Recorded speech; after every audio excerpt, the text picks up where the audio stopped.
the capacity of people to Care. love. Yeah, Yeah. amazing. So I saw more deeply into that. And Right.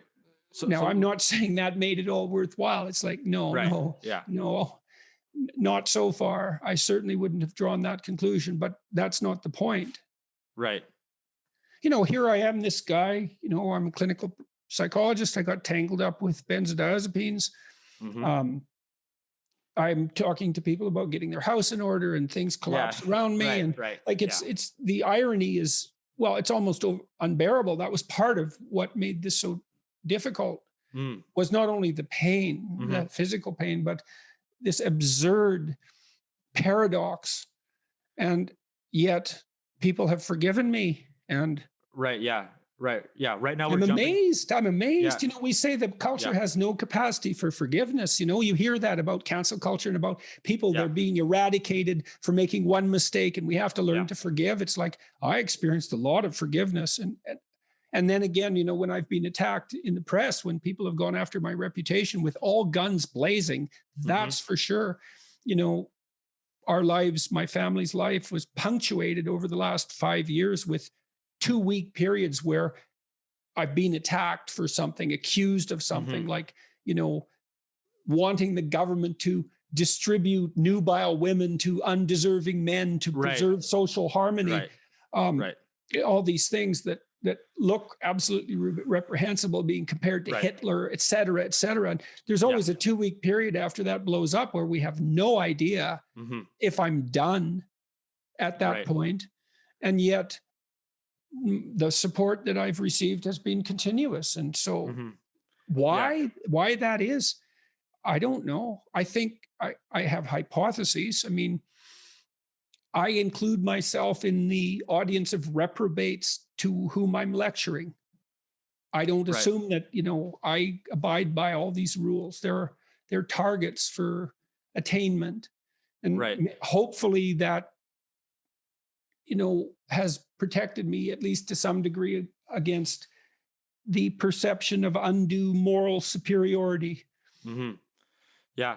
You sort of answered my first question, and then you answered one of the other questions that I was going to ask, which was the irony here of the guy who we're supposed to go to for advice, for self-help, wisdom, somebody who's supposed to teach us how to put our house in order, has his house completely collapsed, at least psychologically speaking. And so physically practically. And so this is what I wanted to pose to you, and you've sort of answered this, from a devil's advocate perspective. Many people on the left were saying this, especially many prominent journalists, critics, intellectuals, like this guy's a complete fraud. Like, he went through like all this stuff. He's completely destroyed. He can barely, get his speech in order and talk, like so much suffering going on. And so why should we read his book about getting our own lives in order? Like, maybe this guy should take a year or two, get his life in order, fix whatever he's going through. And then we can listen to his wisdom afterwards, but not right now while he's dealing with this immense hardship. And again, I'm not saying that, but that's one of the main criticisms of your new book, like without even reading it, is that you're trying to teach the world, you're trying to impart your values onto the world, yet you have gone through this period where you've become completely destroyed and petrified by these psychological, physical problems that you've dealt with. Yeah, right. Well, believe me, I've tortured myself about that plenty.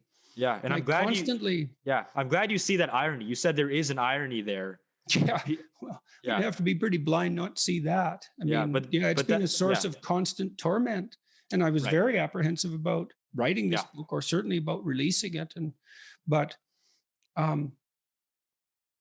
what's your response to that critique? I'm encouraging people. What's your response to that critique, though? That because you're going through this much, because you don't have your house in order, so to speak, in one way, why should we listen to you? That's the critique. Well, I guess the first thing would be is that it isn't self-evident that whatever happened to me was a consequence of not having my house in order. I mean, if someone has cancer, you don't come up to them and say, well, if you would have just, acted more ethically, that, you deserve what you get. You've got this cancer. It's obviously your fault. It's like, well, whatever happened to me, whatever my illness is or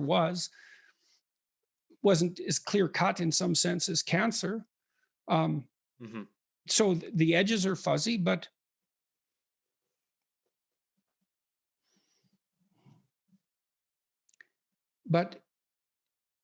everyone is susceptible to be cut off at the knees at any moment.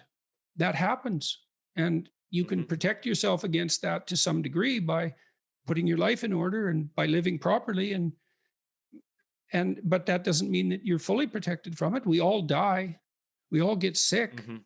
And so if we can't communicate with anyone who doesn't get sick or die, then we can't communicate with anyone. And so does that mean we're also radically imperfect, that we have nothing to offer? And no, it means we're also radically imperfect, that we should be careful, but we're stuck with our inadequacies. And I have my inadequacies, and you can say, well, look what he did. He should have known better. It's like, that's possible. It isn't self-evident to me what I did wrong. I've had this propensity for depression forever. It appears familial. It's affected all my male relatives on my dad's side pretty much, very, very intensely. And my children, my daughter, not my son, he seems completely free of it. Thank God. Oh, so you've had this for a while. This is a natural propensity. Well, I've had this propensity for depression for a very long time, right? Probably from the time I was about 8 years old, maybe earlier than that, a long time. Yeah. Does that relate to like you sort of being more serious in general? Like lots of people have said, like, we've never seen Jordan Peterson laugh a lot. Like there was that one time where you laughed really hard on Theo Von's podcast, and people are like, oh, that was cool. Like it's funny because I'm look, since I've been launched into the public eye, let's say, or launched myself or whatever, since I've become notorious, my life has been very complex. And so the levity has declined, the playfulness has declined. And it's really unfortunate. I'm a very playful person. All I did with my kids was play with them and laugh with them and joke with them.